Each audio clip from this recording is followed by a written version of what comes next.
Assalamualaikum warahmatullahi wabarakatuh. Murid-murid sekalian, insya-Allah hari ini kita akan meneruskan PDPR Pendidikan Islam tahun 5 dalam bidang adab dengan tajuk Berjual beli dengan berhemah. Kamu boleh rujuk buku teks pada muka surat 166 hingga 171. Sebelum memulakan pembelajaran, marilah sama-sama kita membacakan doa penerang hati. Bismillahirrahmanirrahim. اللهم افتح علينا حكمتك وانشر علينا من خزائن رحمتك يا أرحم الراحمين رب زدني علما وارزقني فهما رب اشرح لي صدري ويسر لي أمري آمين يا رب العالمين. Objektif pembelajaran kita untuk kali ini ialah yang pertama, menyatakan pengertian dan hukum berjual beli berdasarkan dalil naqli. Yang kedua, menerangkan adab berjual beli. Yang ketiga, mengaplikasi adab berjual beli. Yang keempat, menganalisis kepentingan beradab ketika berjual beli. Dan yang kelima, mengamalkan adab berjual beli yang menepati syarak secara beradab dan istiqamah. Pengertian jual beli.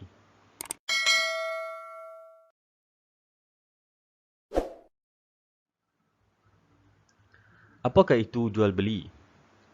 Jual beli ialah akad pembelian harta yang memberikan kesan pemberian pemilikan secara kekal terhadap objek harta atau manfaat. Seterusnya kita lihat dalil dan hukum jual beli. Dalil jual beli. Allah Subhanahu wa taala berfirman di dalam Al-Quran, A'udzu billahi minasyaitonir rajim, wa ahallallahu al-bai'a wa harrama ar-riba. Maksudnya, padahal Allah Subhanahu wa taala telah menghalalkan jual beli dan mengharamkan riba. Surah Al-Baqarah ayat 275. Hukum jual beli. Jual beli pada dasarnya adalah harus selagi memenuhi syarat-syarat jual beli yang ditetapkan serta tidak melibatkan perkara-perkara yang diharamkan dalam Islam. Adab penjual.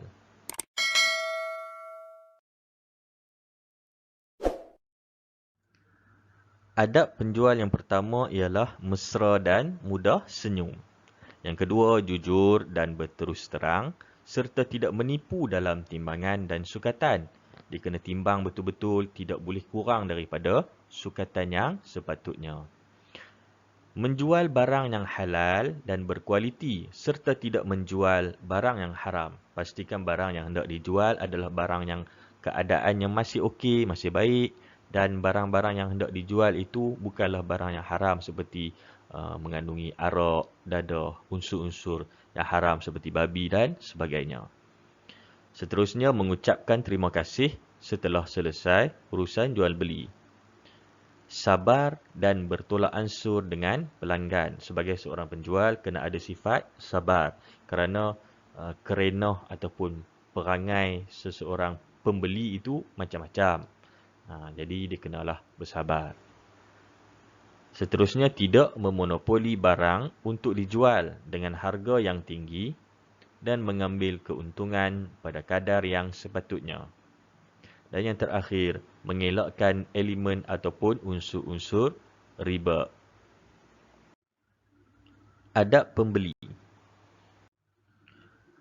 Di antara adab seorang pembeli ialah yang pertama, berkomunikasi secara baik. Yang kedua, tidak membeli barang yang haram. Yang ketiga, menyenangkan urusan penjual. Yang keempat, tenang dan tidak banyak karenah. Seterusnya, sabar, menunggu giliran ketika membeli. Berterima kasih setelah selesai urusan jual beli. Mengelakkan pembaziran.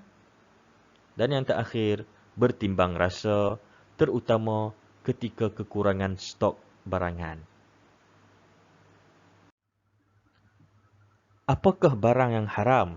Seperti yang kita sebutkan sebentar tadi, antaranya ialah dadah, arak dan sesuatu yang mengandungi unsur daripada babi. Ini contoh-contohnya. Mencontohi Rasulullah sallallahu alaihi wasallam dalam berjual beli. Kita hendaklah mencontohi baginda Nabi sallallahu alaihi wasallam dalam urusan jual beli.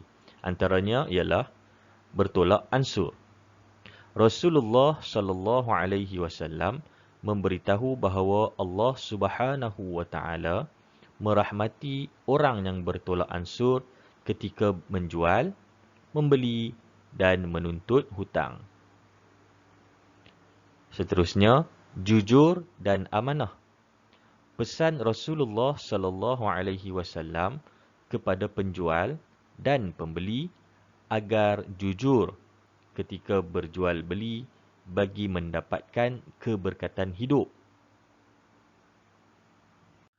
Dan yang ketiga ialah menunaikan hak orang lain dengan sempurna.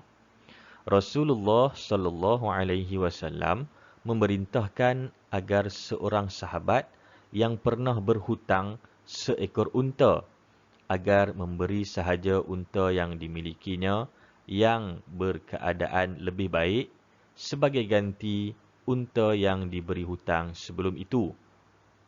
Rasulullah sallallahu alaihi wasallam berkata bahawa dengan berbuat demikian Allah Subhanahu wa taala akan menggantikan mereka dengan yang lebih baik pada masa akan datang kerana mereka telah menunaikan hak lelaki itu dengan sempurna. Jadi kita hendaklah sentiasa berusaha meneladani ataupun mencontohi sifat Rasulullah sallallahu alaihi wasallam. Kepentingan beradab ketika berjual beli. Bagi seseorang individu, dia akan mendapat pahala dan keredaan Allah Subhanahu wa taala. Yang kedua, pembeli dan penjual berpuas hati dan gembira. Yang ketiga, keberkatan hidup terpelihara. Dari sudut masyarakat pula, imej Islam akan terjaga. Yang kedua, hidup aman damai dan sejahtera. Dan yang ketiga, menghindarkan pergaduhan dan ketidakpuasan hati.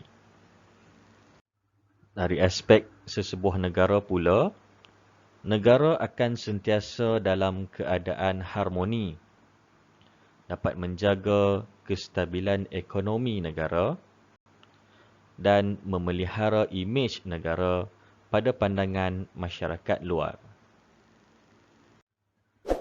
Adab-adab ketika berjual beli.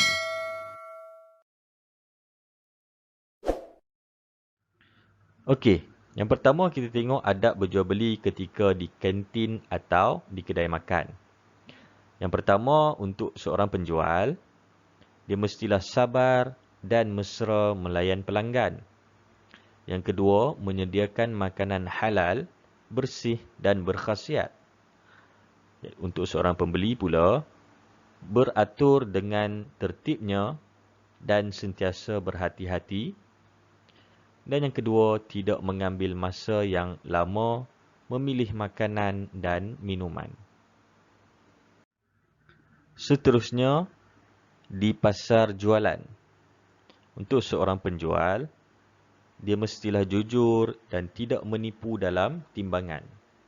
Yang kedua, tidak mengambil untung keterlaluan ataupun terlalu tinggi. Untuk seorang pembeli, memberikan laluan ketika selesai membeli. Yang kedua, mencari dan memilih barangan yang baik dan halal sahaja. Yang ketiga, di kedai barangan harian. Seorang penjual tidak memonopoli barangan tertentu untuk mengaut keuntungan melampau. Yang kedua, mempamerkan barangan mengikut kategori beserta tanda harga untuk kemudahan pembeli. Pembeli pula tidak merosakkan barangan yang dipamerkan dan menghormati penjual dan pembeli lain. Kita hendaklah sentiasa menyenangkan urusan orang lain. Insya-Allah, Allah akan mempermudahkan dan menyenangkan urusan kita. Sebagai rumusan, memelihara adab ketika berjual beli dapat memuaskan hati semua pihak dan memudahkan urusan. Itu sahaja untuk kali ini. Sekian, terima kasih. Kredit untuk Ustazah Juwairiyah yang telah menyediakan slide PowerPoint ini. Assalamualaikum warahmatullahi wabarakatuh.